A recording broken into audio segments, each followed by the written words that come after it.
Pornography. Nowadays, it's easier for kids to access than ever. They do see little bits of things popping up on kids' computers at school, even in elementary school. So easy, it is now a regular part of many teens' everyday lives. The numbers are mind-boggling. They're just mind-boggling. That's according to a groundbreaking new report by Common Sense, a nonprofit media company focused on kids and families that found the majority of teens aged 13 to 17 have seen pornography online, either intentionally or accidentally. I was pretty shocked to know that 73% of all teenagers in the United States are exposed to pornography. Online pornography is everywhere, and kids are accessing it early. The report on teens and pornography, based on a national survey of more than 1,300 teens, finding the average age kids first saw online pornography was 12 years old, with some 15% seeing it by age 10 or younger. About 8 in 10 teens who watched porn said they did so to learn how to have sex, with many saying they felt online porn provided helpful information about sex.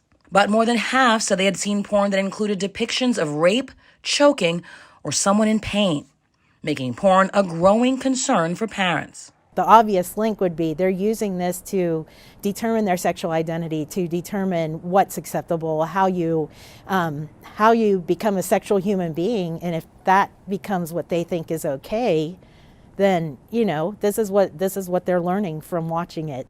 Michelle Worcester says she monitors her teen's internet searches and his text messages. Another issue is just how much porn teens are watching.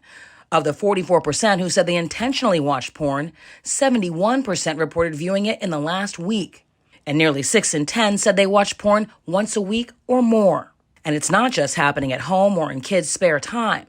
30% of teens who consumed porn reported being exposed to it during the school day, whether at school or while attending school remotely, sometimes even on a school-issued device. Jack West, a high school science teacher in the Bay Area, says schools have a role to play here.